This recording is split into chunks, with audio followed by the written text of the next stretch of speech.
I have with me today one of my colleagues and one of my closest circle of friends. Comes from Australia.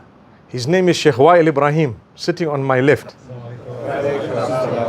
He is my slightly elder brother.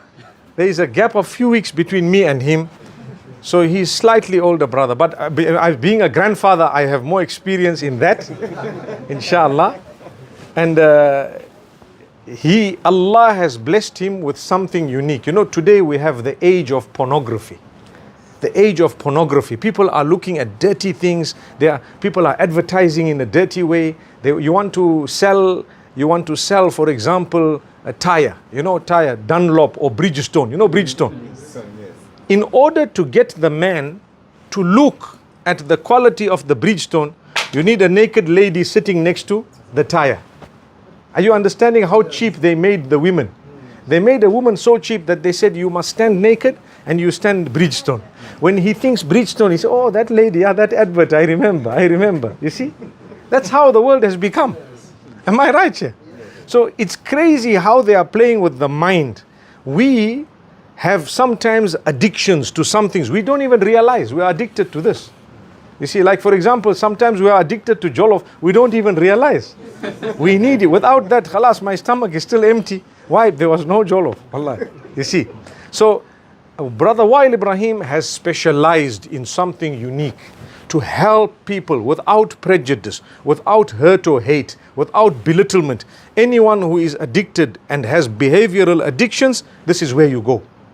They have the Aware Academy, which is also professional. It is run in a very good way. People go there. They don't make you think you are not a Muslim. I have a problem, for example. I need to say to someone who can help me, look, brother, I have this problem. If they are true leaders and true mentors, they will not judge you. They will help you. Come out of it. Come. When you are out of it, you will be a great person. So, people have all these addictions. So, I want him to speak to us only because, not necessarily about addictions itself, but just because Allah gives everyone an approach of addressing people. When I talk to you, I have my own style. You know it, isn't it? My own style. Some of the malams from here, they have their own style, isn't it? And some of them, they will scream and shout at you when you are sitting there. Am I Muslim or is there something happening here? Am I right? Some of them, they scream and shout, and some of them, they are calm. So every approach, it affects and impacts the people. So the reason why I want to ask him to speak is because inshallah, he will be able to share something with an Australian flavor, with an Egyptian flavor, with a Hong Kong flavor, and with a Filipino flavor. Because his wife is Filipino. She is an amazing sister. I know her personally. His children, mashallah, they are amazing. And he is originally from Egypt. He lived in the Far East. Say the story. No, I must tell you a story. You must tell something else, inshallah. So that is my brother, and what a wonderful guy. If you know him, you will love him. So here goes Sheikh Wael, Brother Wael Ibrahim. Please give us a few good words. May Allah bless you. Assalamu alaikum wa rahmatullahi wa barakatuh, everyone. Jazakumullah khair. Bismillah ar-Rahman ar-Rahim. Alhamdulillah. Wa salatu wa salam ala Rasulillah. I'm so glad. I heard about Brother Yahya, but I don't know who Brother Yahya yet. Who do you think is Brother Yahya from here? I think the person next to you, but I mean nobody introduced me him. to. Brother Yahya? Is it Brother Yahya? Mashallah. No, not him? No. I don't know, I heard the name. Who's he? The one who is almost about to massage your feet. Allahu Akbar!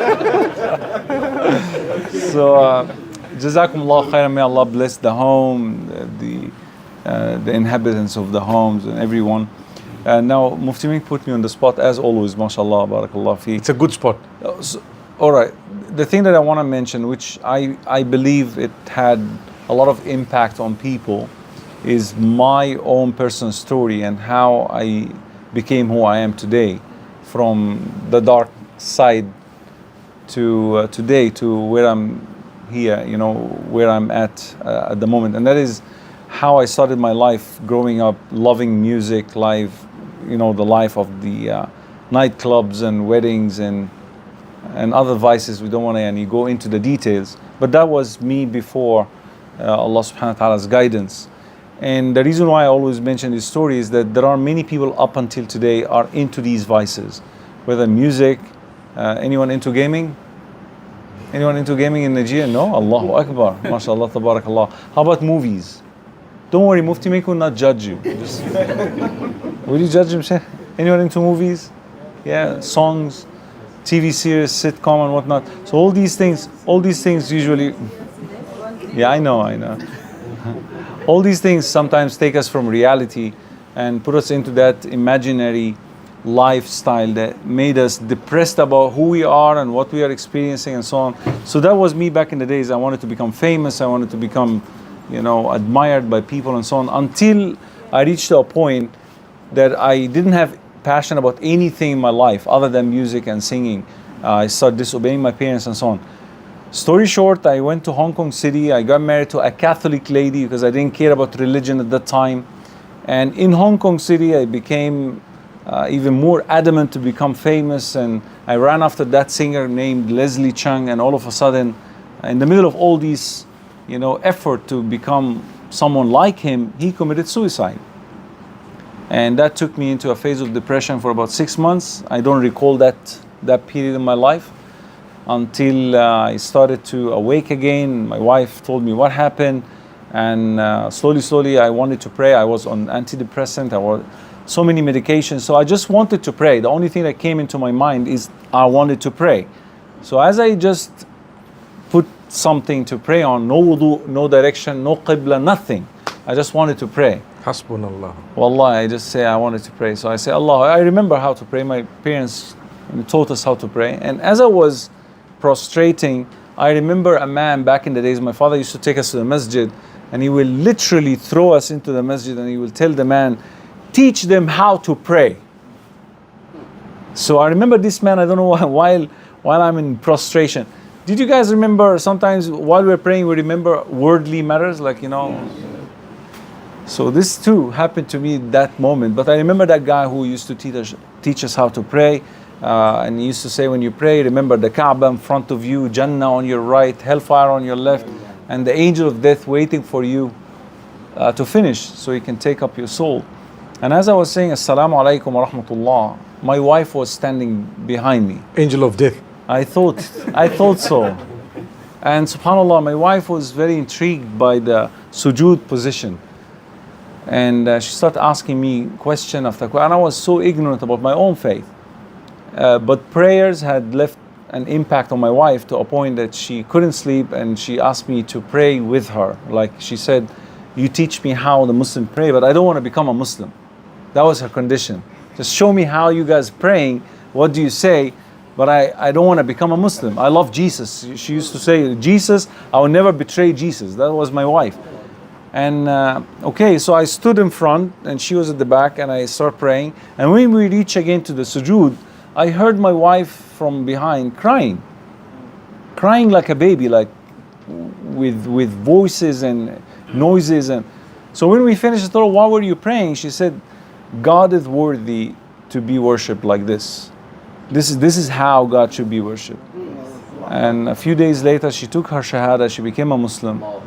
And many weird things, miraculous things happened actually after that. My wife started calling her mom in the Philippines. My wife's from the Philippines. And she invited her to Islam. She was telling her, you must become a Muslim.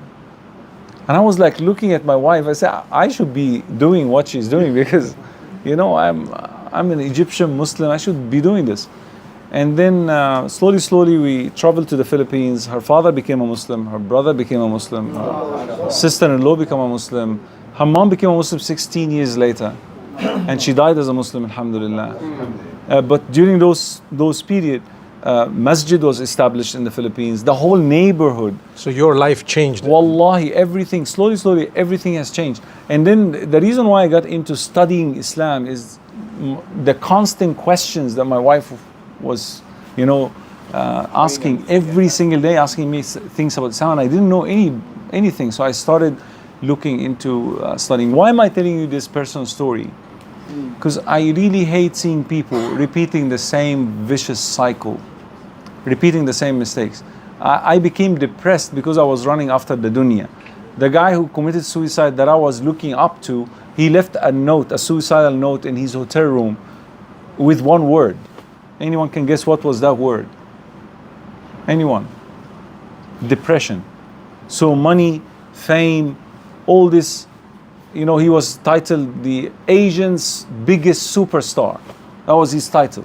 People will travel from all over Asia to attend his concerts and new movies and whatnot. And none of that, you know, these thrilling channels offered him anything but depression. So I hate looking at people telling them that be careful, life is too short. I have seen many of my friends who were in my band who died actually in drug addiction or in drug overdose in front of my very eyes. So I just thought perhaps my story can uplift somebody else, and may Allah subhanahu wa ta'ala grant us sincerity, and jazakumullahu khairan for the invitation. Shukran Mufti. MashaAllah, for barakallah the feekum. introduction. Thank you.